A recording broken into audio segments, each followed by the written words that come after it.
అట్లాగే చంద్రబాబు నాయుడు గారు అరెస్ట్ చేశారు. తెలుగు జాతి మొత్తం ఉలిక్కి పడిపోయింది పాపం.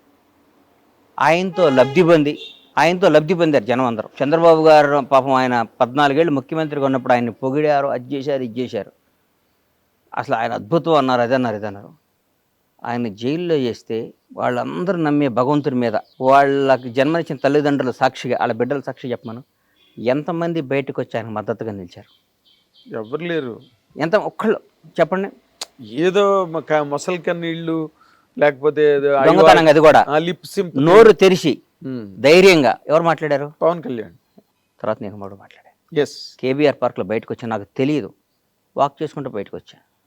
ఎవరో పాపం పిల్లలు వచ్చారు, వచ్చి కళ్యాణ్ బాబు పవన్ సేవ్ డెమోక్రసీ అది ఇదని పెట్టారు. అప్పుడే మెట్రో రైల్లో చేస్తుంటే అంతకు ముందు రోజు టీఆర్ఎస్ పార్టీ వాళ్ళు ఎవరో ఇక్కడ చేయడానికి వీల్లేదు, కేటీఆర్ గారే మర్చిపోయా, పెళ్ళి మీ ఊళ్ళల్లో చేసుకోండి, ధర్నాలు మీ ఊర్లలో చేసుకోండి అని వ్యంగ్యంగా మాట్లాడారు. చంద్రబాబు నాయుడు గారిని అరెస్ట్ చేసి నా కడుపు రగిలిపోయింది. అంటే అధికారం ఇట్లా మాట్లాడిస్తుందా? అధికారం, ప్రజాస్వామ్యం, ఈ పెద్ద పెద్ద రాజ్యాలే సామ్రాజ్యాలే వెళ్ళిపోయినరా? ఏంది ఇది? జనం ఓటేస్తే గెలిచిన ఇళ్ళు, జనం గెలిపించిన ఇళ్ళు, మేమే రాజులో ఉన్న ఫీలింగ్ ఇస్తారని బయటకు వచ్చి మన ఊళ్ళలో వెళ్ళి చేయండి, ధర్నాలో పనిచేయండి. బాధ్యత నేను చెప్తున్నా, చంద్రబాబు నాయుడు అని ఆయన మళ్ళీ ముఖ్యమంత్రి అవుతాడు, ఈ దేశాన్ని శాసిస్తాడు, రాష్ట్రాన్ని వెళ్తాడని చెప్పా. మీరు అది రికార్డ్ చేసుకొని దాన్ని వేసుకొని ఇంటర్వ్యూలో మీరు వేసుకోండి. కేబీఆర్ పార్క్ దగ్గర బయటకు వస్తాడు చంద్రబాబు నాయుడు, బయటకు వస్తాడు, ఈ రాష్ట్రాన్ని వెళ్తాడు, దేశాన్ని శాసిస్తాడని చెప్పాను అన్నోడితో. 2 అయ్యేసరి నీ గుర్తుపెట్టుకొని జరుగుతున్నాయి. అది క్యారెక్టర్. తర్వాత నేను చంద్రబాబు గారిని కలవలా, కలవలేదు. నాకేం పని అన్న? సందర్భం వచ్చినా కూడా నేను కలవను, నాకేం పని? ఒకడు అధికారంలో ఉన్నప్పుడు వెళ్ళి ప్యాంపరింగ్ చేయకూడదన్నా, కష్టాలు ఉన్నప్పుడు తోడుగా నిలబడాలి. మొన్న ఒక మధ్య ఒక ఆయన షాద్నగర్లో మా థియేటర్ కాడ ఇక్కడ కూర్చున్నా, అన్న టీఆర్ఎస్ వాళ్ళని బాగా తిట్టన్నా అన్నాడు. నేను తిట్టను అన్నా. ఎందుకు తిట్టాలను? దానివల్ల నాకు బెనిఫిట్ ఏంటి? ఎందుకు తిట్టాలి? నా మనసుకు నచ్చాలి కదా. ఒకటి గుర్తుపెట్టుకోరా సీను, మనిషి కష్టాల్లో ఉన్నప్పుడు, డిప్లో ఉన్నప్పుడు వాడిని పొడవకూడదు. వీలైతే వాడు చెయ్యి, నచ్చపోయాడు వాడు జోలికి వెళ్ళమాక.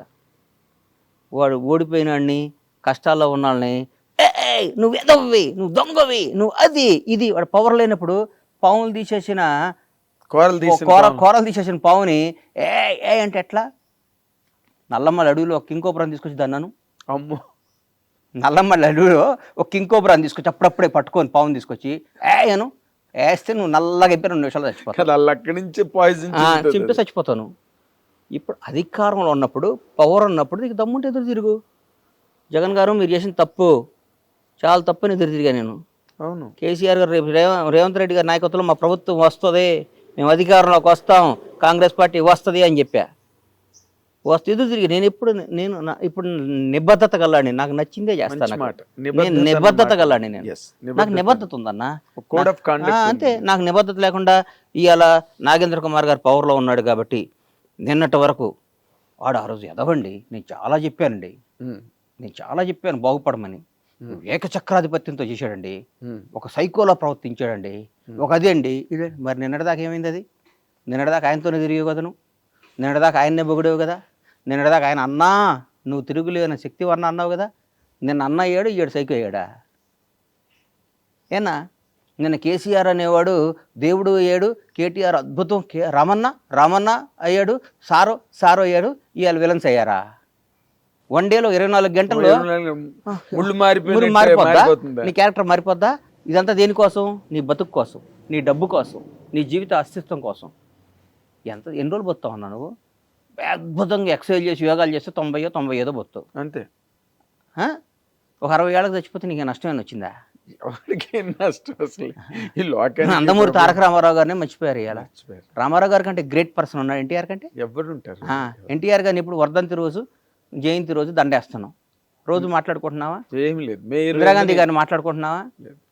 దేశానికి స్వాతంత్రం తీసుకొచ్చిన జవహర్లాల్ నెహ్రూ, మహాత్మా గాంధీ మాట్లాడుకుంటున్నావా? అంబేద్కర్ గారి గురించి రోజు మాట్లాడుకుంటున్నావా? ఏం లేదు. ఏప్రిల్ 14 అంబేద్కర్ గారు జయంతి అంటున్నాం. నేను అవసరం వచ్చినప్పుడు అంబేద్కర్ గారి పేరు వాడుకుంటున్నాం, ఆయన గౌరవించుకుంటున్నాం. జీవితంలో మనం బతికినంత కాలం, మనం ఉన్నంత కాలం మనకు నచ్చినట్టు మనం బతకాలనేది పాలసీ నాది. ఇప్పుడు మీరు చెప్పే పాలసీ పర్ఫెక్ట్, అది ఒక హ్యుమానిటేరియన్ ఆస్పెక్ట్ అండ్ జీవిత సత్యాలు అంటారే, అక్షర సత్యాలు ఆణిముత్యాలు మీరు ఇప్పటి వరకు టెంప్లెట్స్ అనమాట, అంతే కదన్నయ్య. ప్రతివాడు మా ఫాలో అవ్వాల్సినవి. హిట్ టీవీ యాప్, ఇందులో short news, live news, entertainment shows, movies, digital magazines తో పాటు మీ జిల్లా వార్తలను కూడా ఫ్రీగా చూడొచ్చు. ఇంకెందుకు ఆలస్యం, వెంటనే హిట్ టీవీ యాప్ ని డౌన్లోడ్ చేసుకుని ఫ్రీగా ఎంటర్టైన్మెంట్ పొందండి. Hit TV app. Hit TV app. Please download Hit TV app. Hit TV యాప్ని ఫ్రీగా డౌన్లోడ్ చేసుకొని ఎంజాయ్ చేయండి. మీకు నచ్చిన ఎంటర్టైన్మెంట్ కోసం హిట్ టీవీ యాప్ ని ఫ్రీగా డౌన్లోడ్ చేసుకుని ఎంజాయ్ చేయండి. హిట్ టీవీ యాప్ని డౌన్లోడ్ చేసుకుని ఆస్వాదించండి, ఆశీర్వదించండి. ఇంతమంది సెలబ్రిటీలు హిట్ టీవీ యాప్ ని డౌన్లోడ్ చేసుకోండి అని చెప్తున్నారంటే ఎంత మంచి యాప్ ఆలోచించండి. అమెరికా అమెరికా అమెరికా అమెరికాలో చదవాలనుకునే వాళ్ళకి విశ్వసనీయమైన పేరు మన శౌర్య కన్సల్టెన్సీ. UK లో 1 year masters, UK లో 1 year masters, 2 years work permit up to 5 years visa. Contact Saurya Consultancy.